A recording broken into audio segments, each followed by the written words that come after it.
This is Pet Life Radio. Let's talk pets.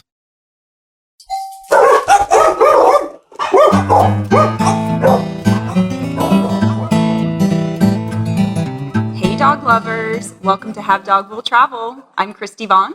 And I'm Josh Henry, and we are here at Monday Night Brewing in Atlanta, Georgia with Aaron Williams. Aaron, hello. Hey, how you doing? Doing great. How are you? Fantastic.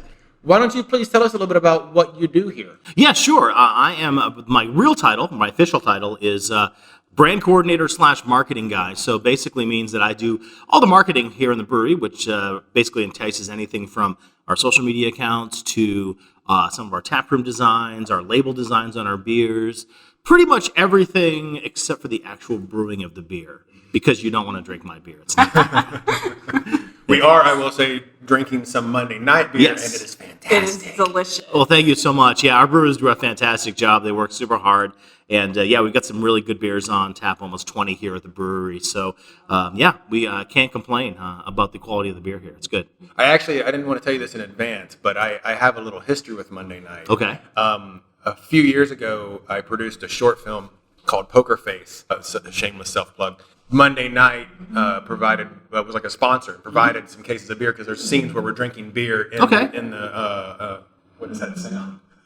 That's Stella. Is that Stella? Stella's doing Stella. something down here. She's warning us of something. Yeah. Stella's making weird Crazy noises. gremlin noises. Anyway, there's actual beer drinking in the short. So Monday Night Okay. provided with some cases of amazing beer, and so we got some nice little product placement stuff in it. I like the product placement. That's good. So I've been a fan of the beers for quite some time, and then they have a special place in my heart for that reason. Very cool.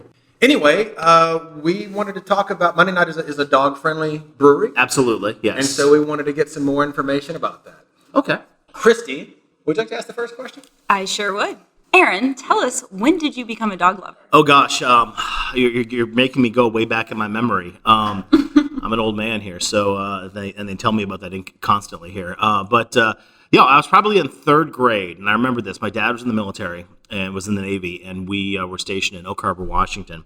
Military housing, only had one car, and I guess it was in second or third grade, and I came home from school one day, and my mom had two puppies in the house. And I'm like, what is this? And she actually, because we only had one car, my dad took it to work. My mom had to walk to the grocery store. And by the time she was on her way back, there were two puppies in the field that someone had abandoned, chocolate Weimaraner mixes. And we took one, and the neighbors took another. And so we had our first dog, Hershey, and she was awesome. Yeah. So I had her basically all the way through, almost through high school. So she's been a long time. And then ever since then, we've always had dogs. My family has had golden retrievers ever since then. And my parents still rescue dogs. They're part of the fostering rescue program here in Atlanta for golden retrievers. And I've got my own crazy lab pointer, pit bull, something that we rescued from the shelter several years ago. Yeah, so dogs been a huge important part of my life, and big important part of our lives here at Monday Night Brewing as well.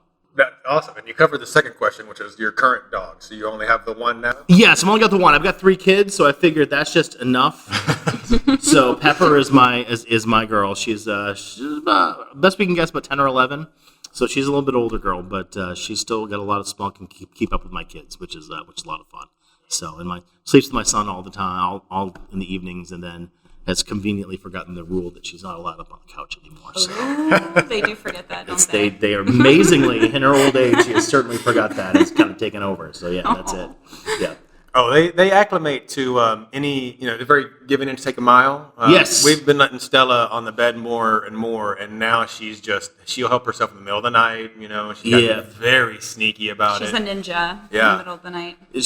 That's the one verboten place that we have. So she goes to my son's bed, but like our bed, we're like, no. But everything else, it's hers now. Yeah.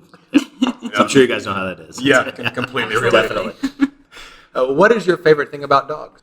You know what? I mean, you come home and they're super happy to see you. It's like you could have had the worst day in the world.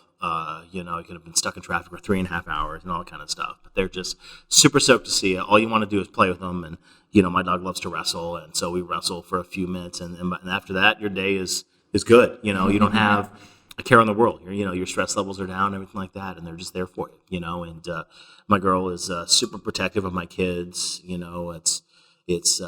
She's small. She's maybe only about 30 pounds, but she's got the biggest bark. And people think I've got some pack of Rottweilers or something behind the door. So she's a great guard dog because she's super sweet. She's super tiny, but she just has this crazy bark. So she always lets us know when everyone's at the door, or when a leaf blows in the front yard, or when there's, three kids passing around 3 doors down, all that kind of stuff. So, they're just such great companions, and, you just can't think or can't say too many good things about them. They just are blessings in our lives, and it's just great. I agree. Amen to that. I was really just thinking yesterday, the day before, about the general positivity of dogs usually, and just what a great energy they bring. Mm-hmm. Yeah, all they want to do is to see you and make you happy, and that's it. I wish my kids were like that. I just want you to make them happy. That's pretty much it. Exactly. Yeah. That's how it works. Right. All right. What is the best trip you've ever taken with your dog? I'll tell you, we did this a couple years ago. My wife had the great idea for us to travel to Maine. My family is from Maine originally, so we have lake camps up there. My grandparents and my uncle and my parents have kind of a compound that's up there on the lake, and we go up there every year for a couple of weeks. So we made the decision to drive up there, and we took Pepper with us, and it was great because the dog, she's kind of back in the back seat with my son, just kind of chilling the whole time. But when she got to Maine, and it was like wide open spaces, it's like she's never kind of really seen these huge fields and things like that before, because they've got acres and acres of land that's just open. And just to see her run around and tear around and just have this fantastic time was really cool to see. It was a lot of fun. Yeah. Did you find that most places were dog friendly in that area? Yes, they were dog friendly. Yes, traveling up there sometimes, we had to take some liberties, but other than that, we usually we're okay. My son is older, of course, so he can take care of her, like while we kind of run to fast food, get lunch, and kind of run back out, and stuff like that. But most of the places are super dog friendly. Like I said, my parents had 2, so they kind of went around together, and she didn't want to go anywhere besides just that camp in the field. She was good chasing around and picking up all the scents of the deer and all that kind of stuff there around it. She was good, man. She did not mind anything at all. Exactly. Well, so we'll shift a little bit to the brewery for a moment. Why do you feel it's important for people to be able to bring their dogs with them when they come to Monday Night Brewing? Sure. Now, Monday Night Brewing, we've always kind of thought of it as a community space. A lot of folks think of breweries as a bar. And we don't like to think of that way. We like to think of it as a place for the community to gather. So, a bar, you come in, you order drinks, it's a late night kind of spot. We want Monday Night Brewing, our 2 locations, the one that we're here now in West Midtown, and the other one at the Garage, which is a little bit further south of here in Atlanta. We want it to be a gathering place for people to go. So we have a large kids area, for example. So we want parents to bring their kids and enjoy those types of things. We don't have TVs, so we don't want it. Again, we want people to kind of interact over beer and have conversations like this one, and we want people to really kind of deepen their human interactions over a good craft beer. And so having dogs, and dogs are such a vital part of our lives these days, only made sense. Not only because, again, our founders are big dog people, but also because the dogs are just very important in our lives. And especially at the Garage location, which is, again, our newest location further south. It's on what's called the Beltline here in Atlanta. And in Atlanta, for folks who aren't here, there's a huge project to basically encircle the city with walking and bike path. And we're right on one of the sections of the Beltline. So we get a lot of folks who are biking, walking their dogs, skateboarding, running, wherever that happens, and they come right off the Beltline, come to our place and have a beer. And so we didn't want to restrict them, when it comes to their pets and those types of things. So absolutely, we want to be part of people's everyday lives. Dogs are in the everyday lives of people too. Maybe have a couple of beers, but so we want to basically make sure that we're kind of serving our community and making sure that we're including our 4-legged friends in there as well. You mentioned your other location, the Garage. So Kristi and I are both also actors, and we just went to her agency's holiday party, and they actually were hosting it at the Garage. Yeah, it's a great space. We were lucky enough to get into it's called the Lee and White development. first. And so we've been there since September of 2017, and it's been just a really cool space for us. I don't know how much people know about the brewing process, but we have our barrel aging and sour facility there. So sour beers sometimes, because they're using different types of bacteria and different types of yeast, they're wild. And if you put them in what we call a clean facility, like our normal brewing facility, they can run wild and cause havoc. So we needed a separate space to brew our sour beers, and so the garage is the perfect space to do that. We've got 20 taps, most of them all unique. We're right off the belt line, and it's just a really cool place to kind of sit and chill. Huge space. It is huge. It was great for an event. Yeah, we've got about 30,000 square feet for the public side, and then another 30,000 square feet for the private event side, which is where y'all were.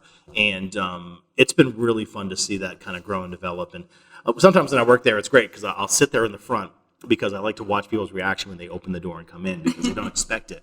And they have this look of wonder on their face. Like, it's just a lot of fun to see. So I think we both had that look when we walked in. And it's great. I mean, there's going to be some more breweries that are coming on board in 2019. So it's going to be really kind of a nice little area with a lot of breweries and a lot of cool places and restaurants that'll be through, and we're proud to be the anchor tenant of that area. So it's a lot of fun. Yeah. I used to train at Whole World Improv Theater, and they've had a couple of their birthday parties here at this location. Yeah. Well, it's funny. It's we used to have private events here at our West Midtown location. We've actually stopped doing that because the garage has been so popular. Okay. And frankly, I mean, we're sold out through the entire year of 2019. With maybe 1 or 2 weeks exception. So It's been very popular for us, and it's, we can't complain. It's a lot of fun to be in. Yeah. Nice.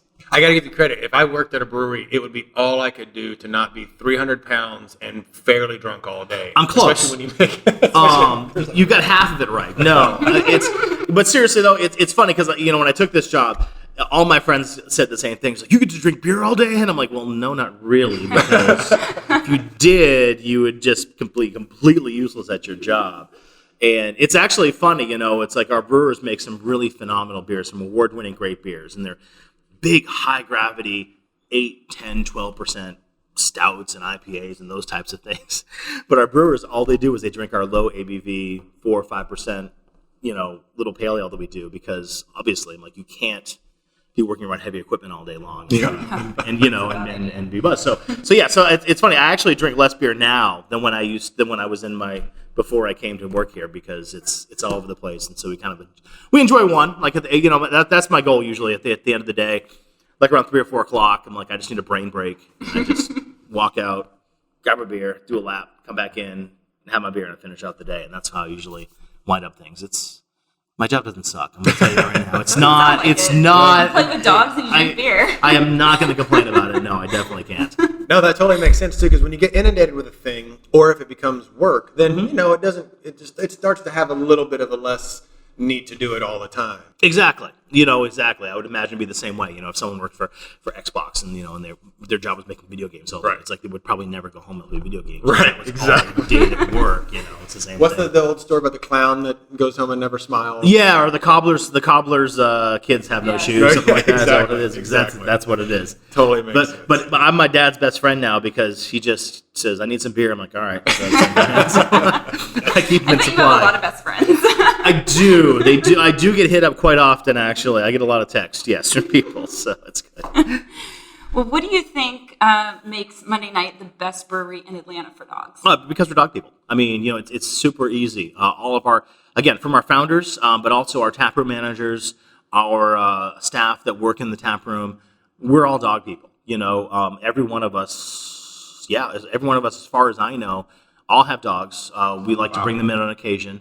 But you saw it out there in the tap room. They had that little Labradoodle that was out there. I mean, you might have missed it, but it's like our tap room team. Like every single one of them just came by and gave them a little pet and kind of played with them a little bit. So everyone does that. Everyone just loves dogs here, and we try to make it again a pretty safe space, for lack of a better term, for pet owners. It's had the outdoor patio here. We have the inside tap room, and as long as they're leashed and well behaved, they're certainly welcome. So we like to do that and maintain again a really nice relationship between our patrons and their most important people in their lives, whether that be pets or actual children. Yeah, so we do both, definitely. Is there anywhere in the brewery, I imagine the actual brewing space, but is there anywhere that dogs aren't allowed? Yeah, I mean, obviously, a health code regulations. Sure. We can't, while we're brewing and in the brewing space, there's no dogs allowed. But other than that, we're usually pretty good with that. So, Any crazy stories that come to mind as the things that have happened with dogs being here? Or? not really. I mean, sometimes you get the dogs that are kind of a little crazy. Sometimes, they get a little bit excited because they're in.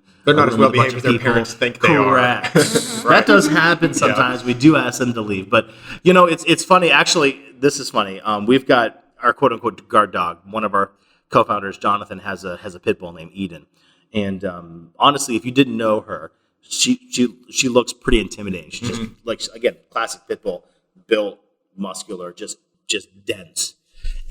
And every single time we get a delivery with someone who doesn't know her, they like look in, they see her, and they're like, I could see him because my office is like my desk is right next to the door. And they kind of like look in, and I'm like, it's okay. I'm like, it's okay. You can come in. And they kind of like look, and sometimes I have to grab her just in case, they get scared. But after a couple of times, everyone knows, and they just all love on her, and she's super sweet. But she will steal your lunch if you're not careful. She will definitely do that. I have one of those. Yes, she is the designated lunch stealer, so watch out for her. Yeah, Sadie will. She'll jump right up on the counter. You leave something for a minute, she will. Yeah, she talk will about snatch it. ninja. Yeah. Food ninja. Actually, there's a trash can in the bedroom, and if I am up not drinking, if I'm up eating pistachios, the pistachio seeds that are in the trash can the next morning will be strewn across the floor. Of course they will. Yes, because that's the day. She's a dumpster diver. There you go. It's the rescue dog. And it's also funny too. Yeah, because I was gonna say whenever Eden, because whenever we go to lunch, something like that, like her owner Jonathan has to come back with something. Like he literally has to have like an empty cup because she will grab whatever it is and like take it to buy as a trophy. And she needs that as soon as he comes back, and she can open the door here too. So it's like she'll run out the door and he's got to like give her something immediately, or else she just starts tearing around the place. It's very funny. So Now I've heard that there's a thing now where is it expired grain, or what's the word for it? spelt grain or spent Yes. grain? Yes, that can be used as to make dog food and dog Yes. treats. Dog Is that treats, is that yeah. something that you guys do or are looking into doing? We do not. We actually have a contract with a farmer who uses all of our spent grain Okay. at his farm to feed his animals. So, but I do know of people that do that. But a lot of breweries, again, we're looking at being as sustainable as possible. That's one of the things that the Brewers Association, our trade association, really wants us to kind of look to and go for. And we've done that for several years. Is obviously beer is made from a lot of spent grain, a lot of food waste, for lack of a better term, and it's fine. It's perfectly fine and usable. And we're lucky to have a farmer again that takes it off our hands once a week. He loads up his truck and goes for it. But there are people that can make spent grain, dog treats, even human bread, those types of things too. Yeah. I mean, it's a perfectly good food additive. Of course, hops is not good for dogs, but other than that, but the spent grain itself, I've seen that happen. I know a lot of home brewers and stuff will make that as well for their dogs to kind of put together and go. So That's awesome. Yeah. Well, it's great to hear that it's getting reused. yeah, it reduces the waste for us, and it's really a win-win for us. Not only does it help the farmers out by feeding their animals with a good, healthy product, but it helps us get rid of waste too. And that's the last thing we want to do is see a good food product that's usable head into the recycling bin to get basically wasted. Absolutely.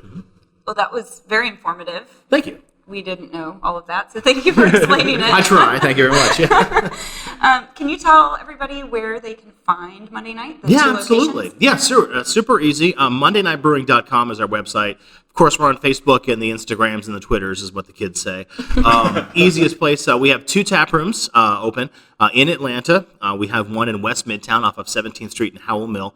And we also have another one in Southwest Atlanta in the Lee and White development. You can get directions again at MondayNightBrewing.com. Our beers are available across the entire state of Georgia, Tennessee, and also Alabama. So if you're in those states, go ahead and check us out. And who knows? Maybe we're going to be pouring in different festivals across the country this year too. So we might be able to check our beers out here as it happens too. But yeah, it's been a lot of fun. And like I said, if you're coming to Atlanta, I know it's a big tourist destination. Especially when the warmer months start to hit, we get a lot of big games and stuff here. So come on down and enjoy, and bring your pup. Nice. Yes. Well, I'll tell you too. There's a lot of breweries. The IPAs are all the rage now, and Monday night has a fine selection of various IPAs, but I think you guys have a very signature beer, in my mind, a very signature beer that is very standalone in the Drafty Kilt. Interesting. Not a lot of people doing Scotch ales, and I think you guys have made a fantastic Scotch ale. Well, it's funny. Our founder started brewing, again, as of 2019, 11 years. And that was actually one of the first homebrew recipes they made. Wow. So that's the longest running beer that we have created. It's the only one that's lasted from their homebrewing days as of yet. So, we love Drafty Kilt. It's one of my favorites, especially in the colder months.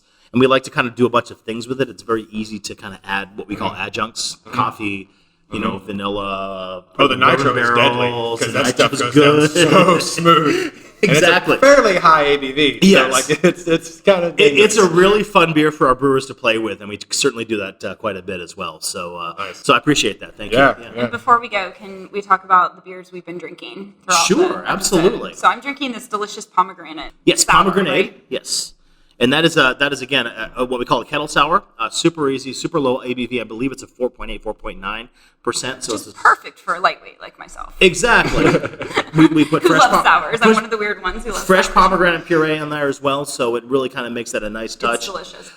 What you're drinking is called a Slam Dunk, 7.1% IPA. We've put lactose in it to give it a little more sweeter, balance it a little more. Also put fresh orange peel and vanilla beans in there as well. Super So smooth. it's like an orange creamsicle type of IPA. Yeah. I'm personally drinking what's called a 404 Page Not Found, which is one of our newest sort of small batch IPAs, classic kind of East Coast IPA with a lot of hop aroma and a lot of hop flavor, not a lot of bitterness to it. So we really pride ourselves in doing a lot of different styles of beer. So from sours to IPAs, our garage facility is home of our barrel aging program, so we can have a lot of big, huge bourbon barrel aged stouts and stuff in there too. So, like I said, our brewers are world class. I can't say enough good things about those guys. They work super hard, and they come up with some great liquid.